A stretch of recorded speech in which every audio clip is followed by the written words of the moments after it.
Hello everyone, स्वागत है आप सभी लोगों का फिर से एक नए लेक्चर में। काफ़ी लंबा ब्रेक हो गया लेकिन चलिए ठीक है। तो आज की इस क्लास में हम लोग पढ़ने वाले हैं मॉसेस के बारे में। हमने लिवरवर्ट्स पढ़ लिया था, ब्रायोफाइटा में हमने स्टार्ट किया था। तो सेम चीज़ें आज हम मॉसेस में भी पढ़ेंगे जो हमने लिवरवर्ट्स में कवर किया था। ठीक है, उसके habitat, habitat, form, morphology, anatomy, mode of reproduction, mode of nutrition और इकोलॉजिकल इंपॉर्टेंस। फिर हम देखेंगे एंड में इसका एग्जाम्पल। ठीक है, और आप सभी लोगों को पता है कि ब्रायोफाइटा में जो सबसे ज़रूरी चीज़ है फोकस करना, वो है उसका मोड ऑफ रिप्रोडक्शन। तो उस पर आज हम काफ़ी डिटेल में बात करेंगे, काफ़ी डिटेल में उसको हम फोकस करेंगे। तो आपके स्क्रीन पर दो इमेजेस दिए हुए हैं जिनको हम बोलते हैं मॉसेस। ठीक, इसमें एक स्फैग्नम है और एक फ्यूनेरिया है। बाकी मॉसेस के बारे में दो बातें जान लीजिए कि मॉसेस की जो बॉडी होती है वो कैसी होती है, इरेक्ट बॉडी होती है। लेकिन जबकि यहीं अगर हम बात कर रहे हैं लिवरवर्ट्स की, तो उनकी बॉडी कैसी थी? उनकी बॉडी फ्लैट स्ट्रक्चर थी। कैसी थी? फ्लैट लाइक स्ट्रक्चर थी। और स्किन से जो हमारा सरफेस था, सबस्ट्रेटम था, उससे वो कैसा था? डॉर्सली वेंट्रली वो जुड़ा हुआ था। ठीक है, तो वो कहीं ना कहीं सबस्ट्रेटम से इस तरीके से जुड़ा हुआ था। लेकिन मॉसिस की जो बॉडी होती है वो इरेक्ट होती है, खड़ी बॉडी होती है। कैसी होती है? खड़ी बॉडी होती है। ठीक है, और इसकी मेन प्लांट बॉडी आप सबको पता है कि जो भी ब्रायोफाइट्स हैं उनकी मेन प्लांट बॉडी कैसी है भैया? गैमेटोफाइट है। कैसी है?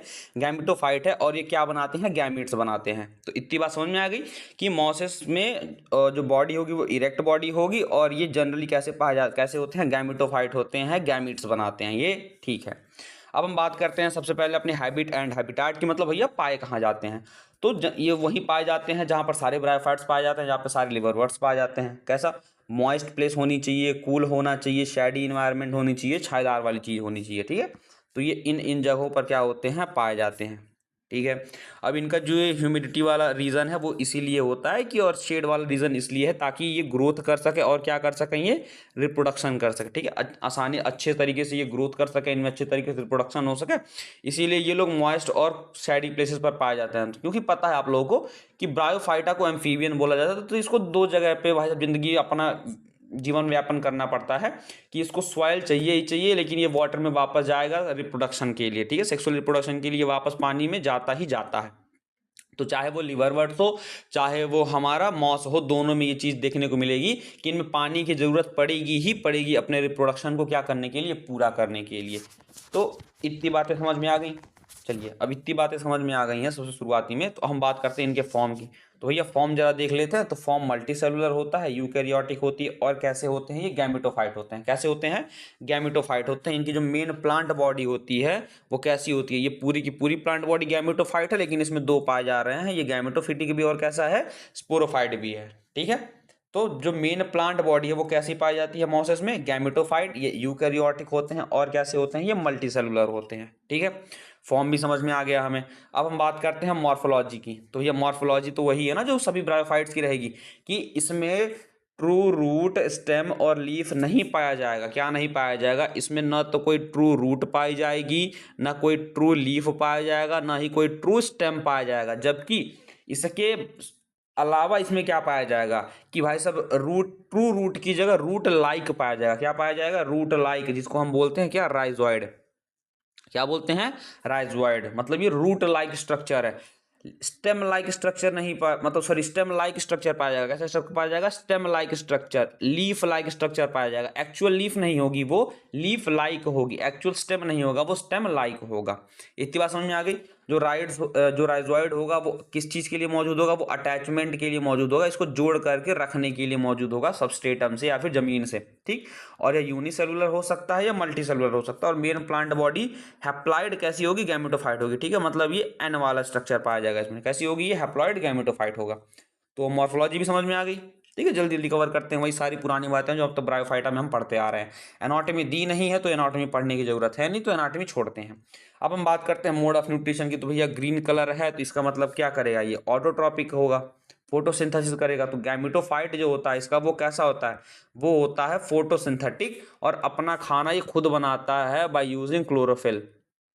ठीक है, तो इतनी छोटी सी जानकारी थी कि ग्रीन कलर का होता है, और खासकर गैमेटोफाइट जो होता है वो फोटोसिंथेटिक होता है और अपना खाना खुद बनाता है बाय यूजिंग क्लोरोफिल। ठीक है, तो मोड ऑफ न्यूट्रिशन भी समझ में आ गया। अब हम बात करते हैं जो सबसे इंपॉर्टेंट पार्ट है इसका, मोड ऑफ रिप्रोडक्शन। ठीक है, क्या है? Mode of reproduction. तो हमने जब पिछले वाले में देखा था तो हमने उसमें ए सेक्सुअल रिप्रोडक्शन और सेक्सुअल रिप्रोडक्शन पढ़े थे। इसमें एसेक्सुअल की जगह वेजिटेटिव रिप्रोडक्शन पाया जाता है और सेक्सुअल रिप्रोडक्शन पाया जाता है। अब वेजिटेटिव में ये दो प्रकार के रिप्रोडक्शन करते हैं, पहला होता है फ्रेगमेंटेशन, दूसरा होता है बडिंग, और तीसरा जो हमारा सेक्सुअल रिप्रोडक्शन है उसमें ये करते हैं गैमेट फॉर्मेशन। तो जरा हमें ये बताइए, आपके लिए छोटा सा सवाल है कि अगर सेक्सुअल रिप्रोडक्शन में गैमेट फॉर्मेशन हो रहा है तो कहीं ना कहीं भाई साहब उसकी मेन प्लांट बॉडी जो इन्वॉल्व होगी, गैमेटोफाइट जो है हमारा, तो क्या वो लीफी स्ट्रक्चर वेजिटेटिव रिप्रोडक्शन करता है? सवाल तो ये उठता है ना कि आखिर ये वेजिटेटिव रिप्रोडक्शन हो कहाँ रहा है, कि स्पोरोफाइट में हो रहा है कि गैमेटोफाइट में हो रहा है, ठीक, या फिर जो उसका लीफी स्ट्रक्चर है हमारा क्या ये उसमें हो रहा है? तो क्वेश्चन मार्क तो यही अराइज होता है कि भैया ये फ्रेगमेंटेशन और बडिंग हो कहाँ रही है। तो आप लोग एक चीज स्टार मार्क कर लीजिएगा, याद कर लीजिएगा कि जो लीफी स्ट्रक्चर होता है, जो लीफी इरेक्ट स्ट्रक्चर होता है, उसमें हमेशा सिर्फ और सिर्फ सेक्सुअल रिप्रोडक्शन ही होता है।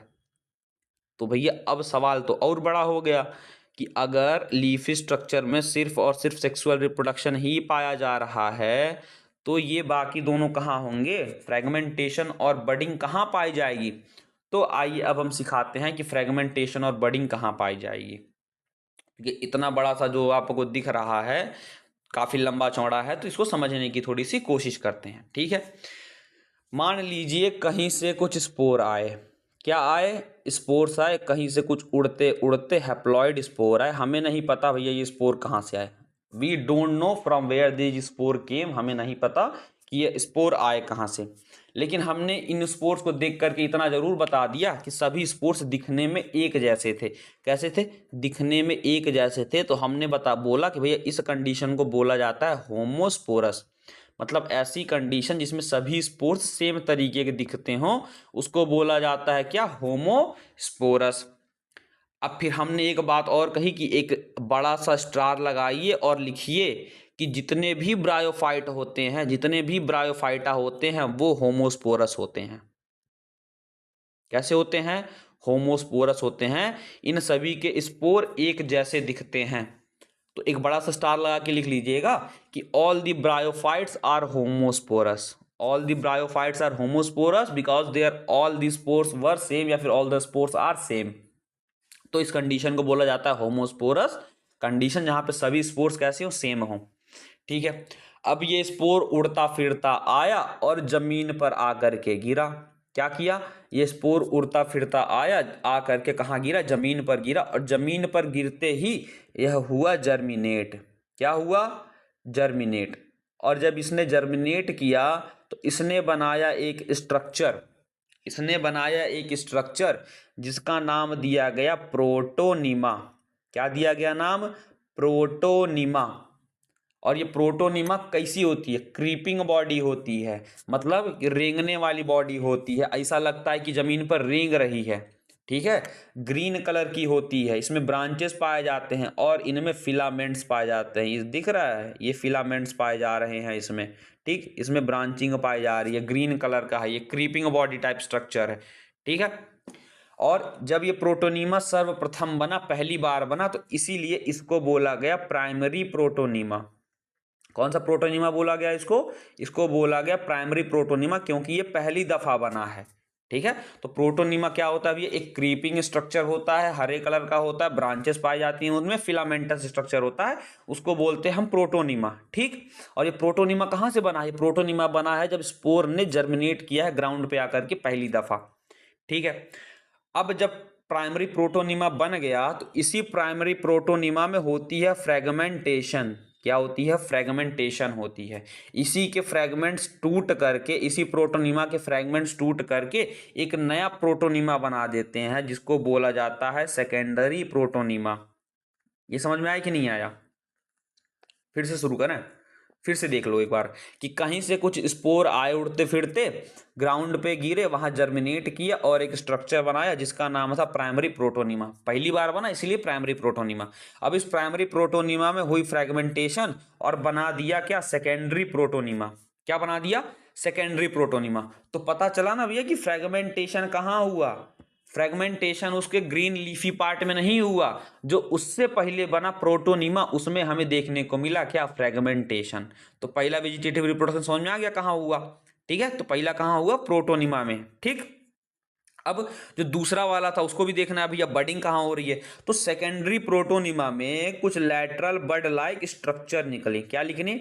लैटरल बड लाइक स्ट्रक्चर निकले, लैटरल बड निकली, और इसी लैटरल बड से निकला हमारा लीफ लाइक स्ट्रक्चर और रूट लाइक स्ट्रक्चर। कैसा निकला?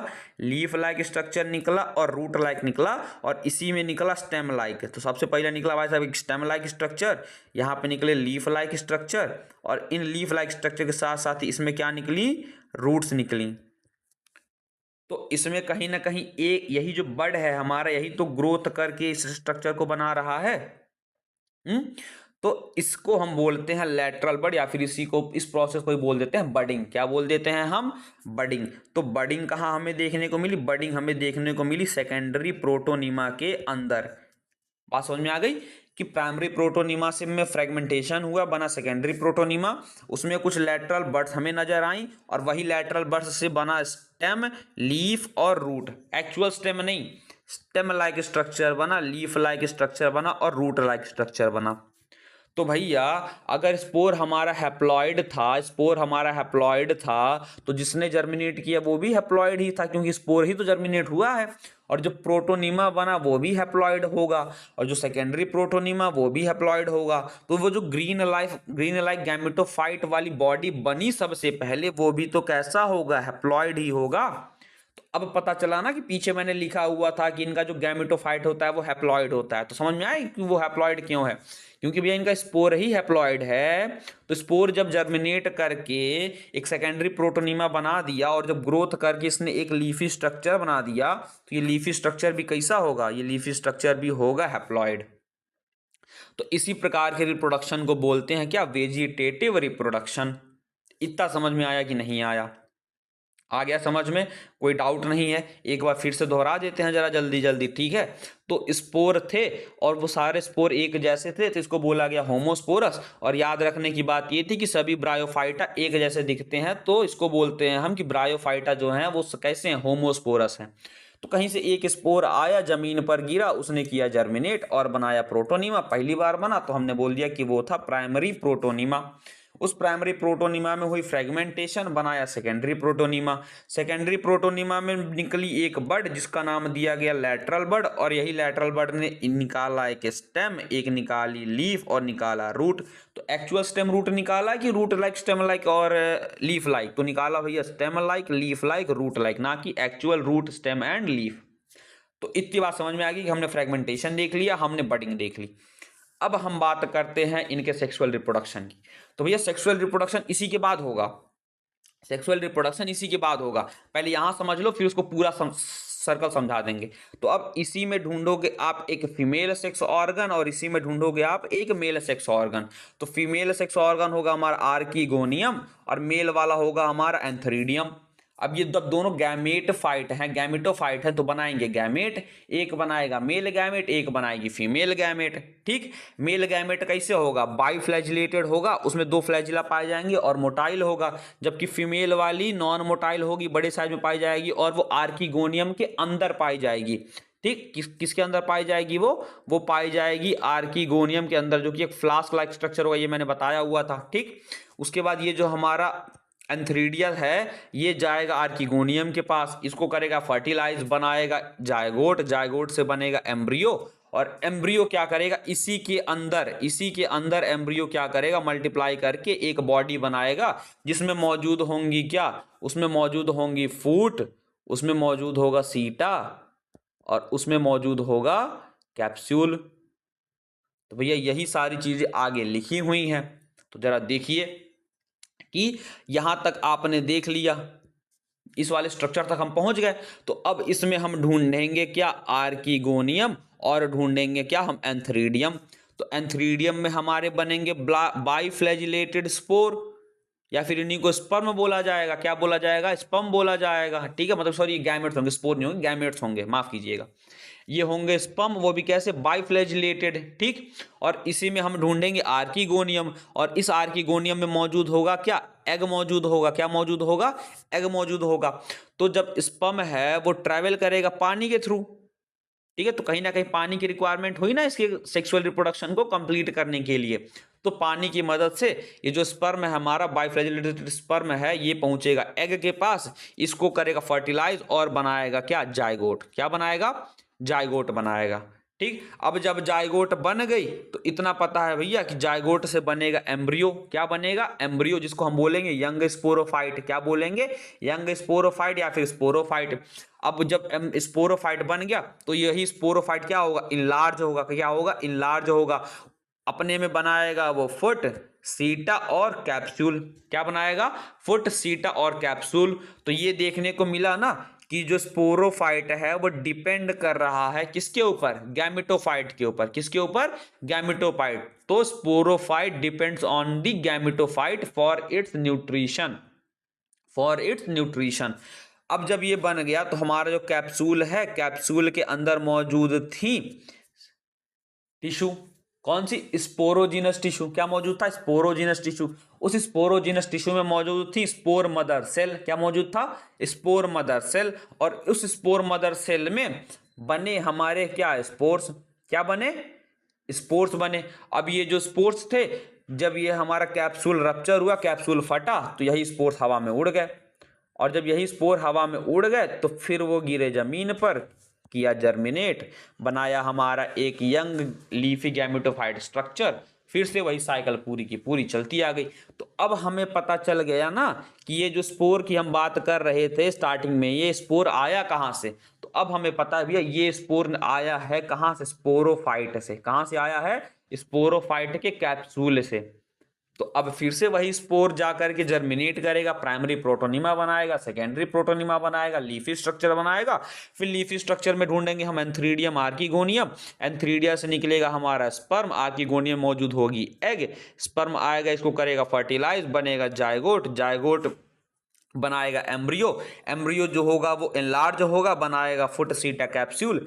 कैप्सूल में के अंदर मौजूद हमारी स्पोर मदर सेल जो कि बनाएंगी स्पोर्स। और जब ये रप्चर होगा, जब ये फटेगा तो स्पोर्स बाहर आएंगी और फिर से क्या बनाएंगी, जर्मिनेट करके फिर से इसी साइकिल को कंटिन्यू करेंगी। तो उम्मीद करते हैं कि आपको मॉसेज में सेक्सुअल रिप्रोडक्शन समझ में आया होगा। एक चीज और जान लीजिए कि मॉसेज जो होते हैं ना, मॉसेज में बेटर स्पोरोफाइट देखने को मिलता है देन दी लिवरवर्ट्स। इस बात का थोड़ा सा ध्यान रखिएगा आप लोग कि अगर पूछा जाए कि भैया थोड़ा सा एडवांस स्पोरोफाइट किस में देखने को मिलता है, तो मॉसेज में। ठीक, तो मॉसेज में कहीं ना कहीं बेटर तरीके से हमें स्पोरोफाइट देखने को मिल रहा है, बेटर तरीके से सेक्सुअल रिप्रोडक्शन हो रहा है। और वहीं लिवरवर्ट्स में इतने एडवांस स्पोरोफाइट्स नहीं पाए जा रहे थे जो कि सिर्फ और सिर्फ मॉसेज में पाए जा रहे हैं। ठीक है, तो ब्रायोफाइट हमने खत्म कर लिया। ब्रायोफाइट खत्म है, यहाँ पर ब्रायोफाइट में अब कुछ भी नहीं है। अब सिर्फ ब्रायोफाइट में है इसका इकोलॉजिकल और इकोनॉमिकल इंपॉर्टेंस। तो भैया इकोलॉजिकल इंपॉर्टेंस देख लीजिए, यह मदद करता है सॉइल बनाने में। क्या बनाने में, सॉइल बनाने में ये मदद करता है। ठीक है, इसके अलावा ये इरोजन को प्रिवेंट करता है। भैया बारिश वगैरह जब होती है तो कहीं मिट्टी कट के बह ना जाए, इसलिए हेल्प करता है, क्योंकि यह एक शीट लाइक स्ट्रक्चर या फिर मैट लाइक स्ट्रक्चर बना देता है जमीन के ऊपर, जिससे ये क्या करता है, सॉइल को कंजर्व करके रखता है, सॉइल को ये बचा करके रखता है। ठीक, और सॉइल फॉर्मेशन में भी ये हेल्प करता है। और कभी और जनरली ये पाइनियर स्पीसीज जैसा एक्ट करता है। मतलब अगर पहाड़ों पे या फिर चट्टानों पे सबसे पहले कोई स्पीसीज अगर पैदा होती है, ठीक है, तो लाइकेन के साथ साथ इनको भी बोला जाता है। भाई जब ब्रायोफाइट्स वगैरह जो होते हैं या फिर लिवरवर्ट्स हो गया, मॉसेस हो गए, इनको पाइनियर स्पीसीज बोलते हैं कि सबसे पहले ये इकोलॉजिकल सक्सेशन में हेल्प करते हैं, सबसे पहले ये ग्रोथ करते हैं। ठीक है, किसी भी पहाड़ वगैरह पे, किसी भी चट्टान पे सबसे पहले ये ग्रो करते हैं। तो ये उसकी कुछ इकोलॉजिकल इंपॉर्टेंस है। इकोनॉमिकल इंपॉर्टेंस की बात कर लें तो कुछ मॉसेस हैं जैसे कि स्फैगनम। क्या, कुछ मॉसेस हैं जैसे कि स्फैगनम, इनका इस्तेमाल हम पीट के तौर पे करते हैं। ठीक है, तो मैंने पीट बताया था कि पीट होता है जिनको हम एज अ फ्यूल इस्तेमाल करते हैं। कैसे इस्तेमाल करते हैं, फ्यूल इस्तेमाल करते हैं, फिर एज अ सॉइल कंडीशनर इस्तेमाल करते हैं। ठीक है, और कभी कभी हम इन्हीं मॉसेस का पैकेजिंग मटेरियल के तौर पर भी इस्तेमाल करते हैं। किस कैसे तौर पे, इनको पैकेजिंग मटेरियल के तौर पर भी इस्तेमाल करते हैं, चीज़ों को पैक करने में इस्तेमाल करते हैं, क्योंकि इनकी जो वाटर रिटेंशन कैपेसिटी होती है वो काफ़ी हाई मानी जाती है, काफ़ी ज़्यादा मानी जाती है। ठीक है, तो लिवर वर्ड्स भी हैं और ये मॉसेस के लिए भी एप्लीकेबल है। ठीक है, ये चीज़ लिवर वर्ड्स के लिए दी गई है बट मॉसेस के लिए भी एप्लीकेबल है ये। तो समझ में आ गया इकोलॉजिकल और इकोनॉमिकल इंपॉर्टेंस। बाकी एनसीईआरटी ने अपने 2 एग्जांपल दिए हुए हैं। पहला है हमारा स्फैगनम, दूसरा है हमारा फ्यूनेरिया। यहाँ पे देखने को मिल रहा है इसके पास एक रूट लाइक स्ट्रक्चर है, एक स्टेम लाइक स्ट्रक्चर है, कुछ लीफ लाइक स्ट्रक्चर्स हैं। यहाँ पे ये इसको हम बोलेंगे फुट, जिससे वो जुड़ा हुआ है। इसके बाद हमारा है सीटा, इसके बाद हमारा कैप्सूल। कैप्सूल में मौजूद होते हैं कुछ टिश्यू, उसमें मौजूद होती हैं कुछ सेल्स, वो बनाती हैं स्पोर। जब यही कैप्सूल रप्चर करता है तो स्पोर्स आता है बाहर और बनाता है एक गैमेटोफाइट की बॉडी।